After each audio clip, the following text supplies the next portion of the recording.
Today on the newscast, as the current Israeli government collapses in real time, could Israel be staring at new elections once again? And could Bibi be waiting in the wings? Plus, with Russia set to target Israel at the UN, are these two nations on a collision course? Get all the breaking details next.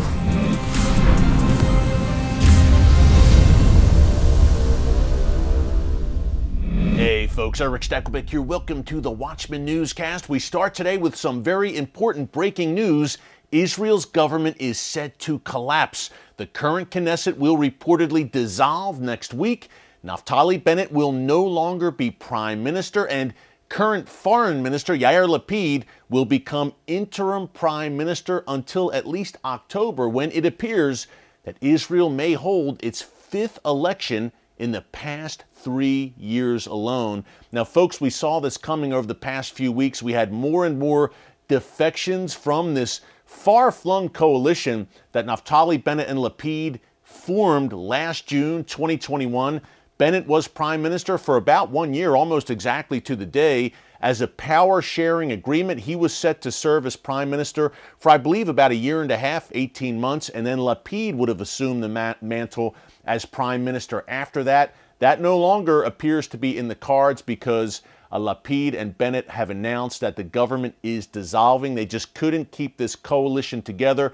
Too many deflections. And again, folks, it's not a big surprise. From the moment this coalition was formed last year, people were kind of taking bets on when it would eventually collapse because, as I mentioned, it was so far flung. Yair Lapid is I guess you would say, a center-left kind of guy. Naftali Bennett, clearly on the right wing of the Israeli political spectrum. There was a variety of ideologies in this coalition, people on the right, in the center, and the far left. There was even an Arab Islamist party with ties to the Muslim Brotherhood as part of this coalition. The one thing that united them, though, was their hostility to the former and perhaps future Prime Minister Benjamin Bibi Netanyahu. Now, none of them like Bibi. It was the anyone but Bibi coalition. That's what I've called it. And now, Bibi perhaps is waiting in the wings once again. He is the current leader of the Israeli opposition. And in October, if elections do indeed go down, then a few months from now, again, Lapid, interim kind of caretaker prime minister until then. If the elections happen in October, Bibi has to be considered the favorite. Israel is definitely a right-wing leaning country. Take Tel Aviv out of the mix and that Tel Aviv metro area, and Israel certainly is a right-leaning, conservative-leaning country. But in the meantime, perhaps Israel won't get to elections in October because there is a chance that Netanyahu, as the leader of the opposition, can form a government right now. Now, folks, you think American politics are confusing and perhaps European politics. The Israeli political game is kind of like the Wild West. It's all over the place. I say that with affection, but it can be a bit frustrating to try to follow. But Bibi, again, perhaps can form that coalition now, or perhaps Israel goes to elections in October. One thing appears very clear, that this current government, the current coalition that has led Israel over the past year, as of next week, it will officially be no more. Now, this comes at a very precarious moment, obviously, for Israel, as the Bennett government has enforced or employed this octopus doctrine, as they call it, where Israel has really ramped up its attacks against Iran, its nuclear program, various Iranian terror leaders in Iran, on Iranian soil and around the region. And Iran is looking to respond. Over the past few days, we've had reports coming out of Turkey every day, folks. And believe me, I'll get to Russia in a second. But these are breaking news items I wanted to start with, just coming across the wire as I come to you.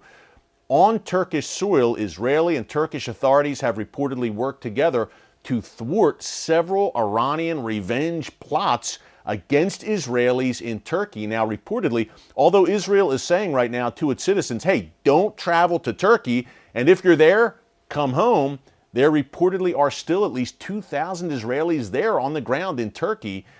And over the weekend, persistent reports coming out of that country that Iranian terror cells were on the ground there looking for Israelis to kill and target.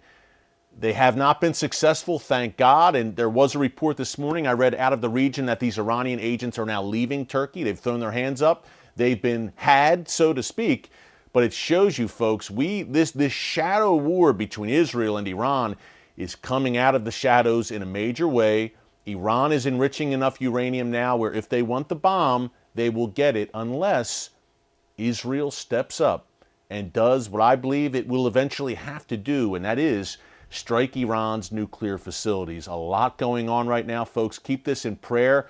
Speaking of Damascus, the octopus doctrine, we need to get to Russia in a second. Before I do, I just want to encourage you to subscribe to the Watchman Newscast right here on YouTube and click the notification bell so you get alerts every time a new update is posted. Hey, as you can see from today, the way we let off the newscast, there's a lot going on in the world's most strategic and volatile region, the Middle East. We are coming to you every day, Monday through Friday, and sometimes on the weekend, depending on the news cycle, with the inside story, the breaking news, and why it all matters to you, no matter where you live. So be sure to subscribe and join us here as a watchman or woman on the wall every day here on our YouTube channel. Russia is reportedly planning to introduce a resolution at the UN Security Council condemning Israel.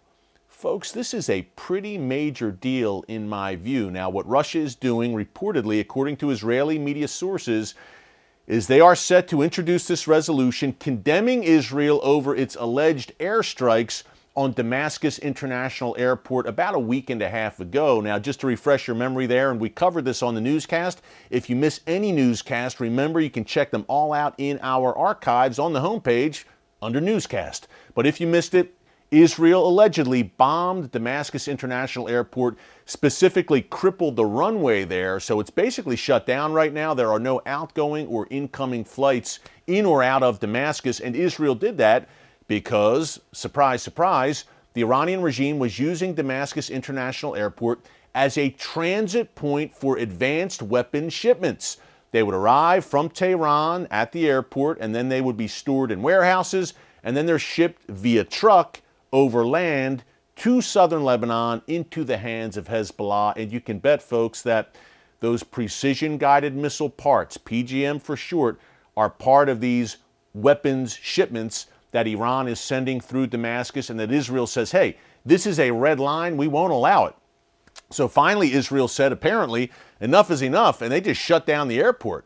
We're not going to let you, Iranian regime, transit weapons through this airport that will be used to murder Israelis and be used certainly in a future northern war against Israel. Well, Russia didn't like that too much.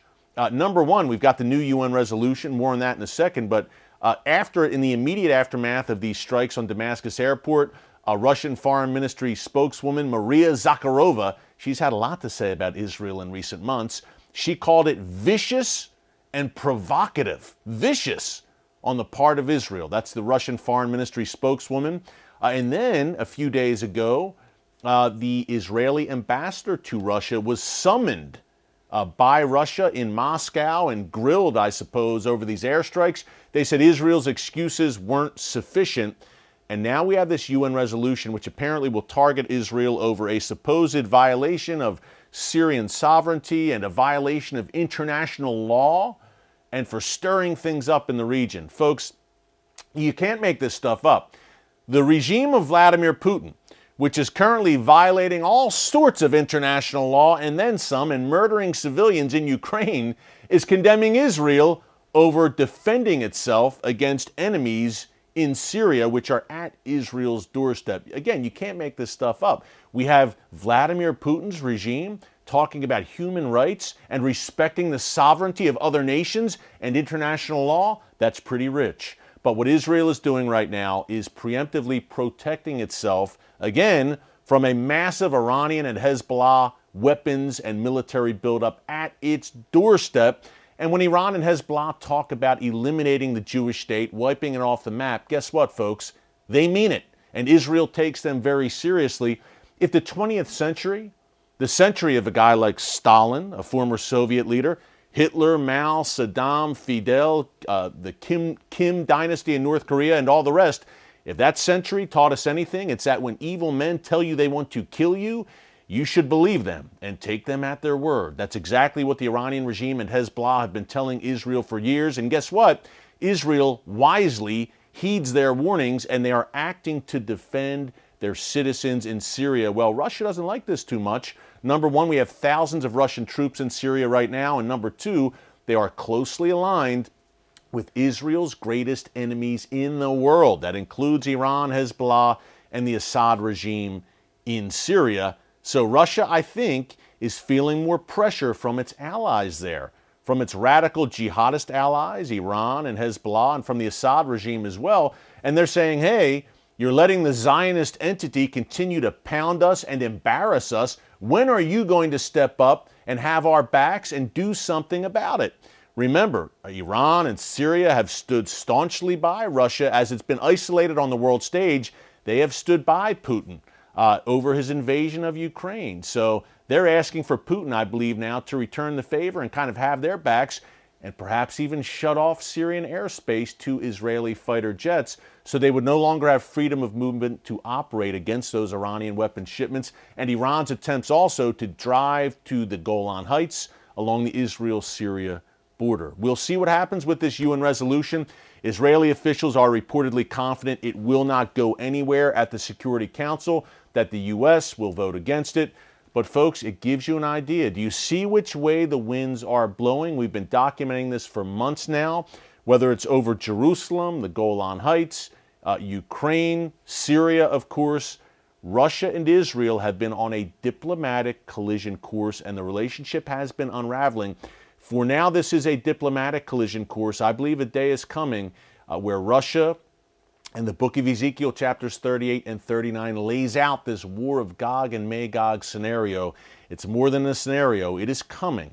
And I believe Russia will lead that, as Ezekiel calls it, latter days, confederation of nations that come against Israel. In the meantime, know this, that this latter days confederation that comes against Israel meets its demise on the mountains of Israel. They don't get very far as the God of Israel, the God of Abraham, Isaac, and Jacob, intervenes in the affairs of men for the whole world to see in a way he really hasn't done in 2,000 years.